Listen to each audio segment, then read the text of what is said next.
Kasi si Ben, makulit siya pero hindi sobra. Pero si Oheb, first day niya pa lang, pre, dito. Parang ano, syempre pinaka-feel din namin sa kanya na kayo ni parang yawi. Oo, parang yawi. Pero match na medyo bawas kulit. Pero ano, nung first day pa lang, parang tropa na talaga kami. Kasi nakakalaro na talaga nila sa RG. So, pinafeel namin sa kanya na welcome siya. Tapos yung mga normal routine namin sa araw, sama namin siya, bibili ng kape, magbabasketball, maggagala, ayun, kakain sa labas, ayun. Kaya feel ko, outside the game pero inside the game, sobrang aggressive talaga. Parang mas aggressive pa siya sa amin. Gulat ako, dito pala maglaro kung tawag to.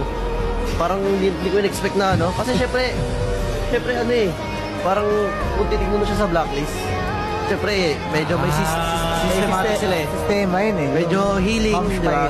Oo. Bounce file yun eh. Syempre yun yung gumagana sa kanila. Sa gulat ako dun, nawala na siya sa ganun. Parang sanay na sanay to sa ganito fight, hindi niya nalalaro So yun, parang ang dami namin pwedeng gawin sa kanya eh. Pwede kang mag-utility. Siya yung hard carry. Yun yung una namin nakita. Dad Pahil, pwede. Dad Pahil.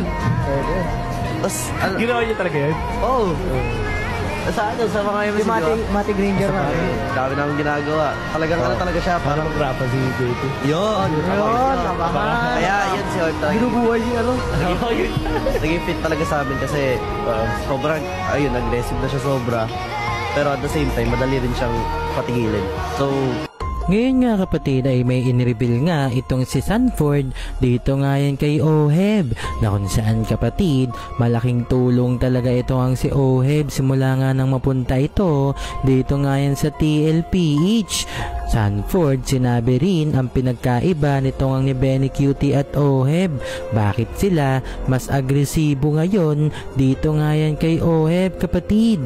Si Oheb nga ba madadala niya ulit sa kampyonato ang kanyang koponan ngayong season na ito upang maging representative nga dito sa World Tournament ng Mobile Legends at muli nga silang magkampiyon sa buong mundo? Pag-uusapan natin yan sa araw na ito. Pero bago nga natin ito pag-usapan, huwag nyo kalimutang mag-subscribe at i-hit ang notification bell para mas maging updated ka pa sa mga future uploads natin. Ano pa bang hinihintay mo? Tara! Ngayon nga kapatid ay usap-usapan itong ang playoffs na magaganap dito sa MPL na kung saan kapatid marami nga ngayon ang nagtataka kung bakit itong koponan ng TLPH ay lalaro sa play-ins. Oo, tama ka kapatid, na sa play-ins lamang maglalaro itong ang TLPH dahil naungusan nga sila sa puntos ng Onyx PH para sana sa upper bracket. Gayon pa man kapatid, inaasahan pa rin natin na makakapasok itong TLPH dito nga yan sa susunod na round ng playoffs. Although kapatid, itong koponan ng Falcons ang kanilang makakalaban, kontrapelo nga nila yan. Marami nga nagsasabi kapatid na di umano kaya raw tapatan ng Team Falcons itong TLPH. Marami rin ang nagsasabi kapatid na malalaglag nga itong TLPH dahil di nga sila manalo dito nga sa Team Falcons. Gayon pa man kapatid, naniniwala pa rin itong ang si Sanford na si Oheb talaga ang magdadala sa kanila tungo ulit sa kampyonato. Simula kasi nang mapunta itong si Oheb dito nga yan sa TLPH, nanalo kaagad sila ng kampyonato kapatid na matagal-tagal na rin nilang hinihintay. Hindi lamang yon, nakakuha rin sila ng kampyonato nung nakaraan dito nga sa MSC. Tinaguri ang mga milyones nga ang kanilang nakuha rito kapatid dahil sila nga yung kampyon. Paldong-paldo ito nga sila Carl TC sa pagkakataon na ito at ngayon nga kapatid nagbabadya na naman na kunin nila ang kampyonato dito nga yan sa World Tournament ng Mobile Legends. Pero bago nga yan magaganap muna itong ang MPL playoffs at dito rin ang magdidikta kung sinong koponan ang magkakampyon. Sinabi ni Sanford kapatid ang pinagkaiba nga nitong ang ni Benny Cutie at itong ang ni Oheb. goods naman daw sila dito nga kay Benny Cutie. Noong gold laner nga nila itong si Benny Cutie. Pero sa bukang bibig nga nitong ni Sanford, mukhang mas okay itong ang si Oheb kapatid. Dahil madaldal at palabiro nga itong si Oheb na kung saan nagkaroon nga siya ng chemistry dito nga sa kanyang kupunan ngayon kumpara dito kay Benny Cutie na napakatahimik lang. Oo, nakakausap nila si Benny Cutie. May shot call din naman itong si Benny Cutie pero yung trippings kasi yun yung wala dito nga kay Benny Cutie. Kumbaga kapatid, ito nga ang si Oheb, alam naman natin na madalas nga yan nakipagbardagulan dito nga yan kay Carl TC sa kanilang mga live stream. Ganyan nga sila ka-close na kung saan kapatid magandang pangitain nga yan para sa kupunan ng TLPH dahil hindi lamang sila magkakasundo sa laban, magkakasundo rin sila sa labas ng bakbakan nila dito nga sa MPL. Sa madaling salita, dyan natin masasabi kapatid na goods nga itong chemistry ng TLPH ngayon. Kaya magkakaalaman kapag playoffs na. Marami nga ang napipredict kapatid sa magiging laban ng TLPH kontra dito nga yan sa Team Falcons. Kaabang-abang talaga yan dahil hindi rin naman papayag itong Team Falcons na basta na lamang silang matatalo. Nakuha na rin kasi ng Team Falcons ang kanilang tamang timpla sa pagkapanalo nila dito papunta sa playoffs kapatid. Malaking confidence na nga yun sa kanila para umabot ulit sa pinakasuktulan ng MPL. Yung tipong nating tulos na nga itong Team Falcons. Syempre kapag ganyan ang mindset kapatid na ilalabas ng Team Falcons ang tunay nilang bagsik.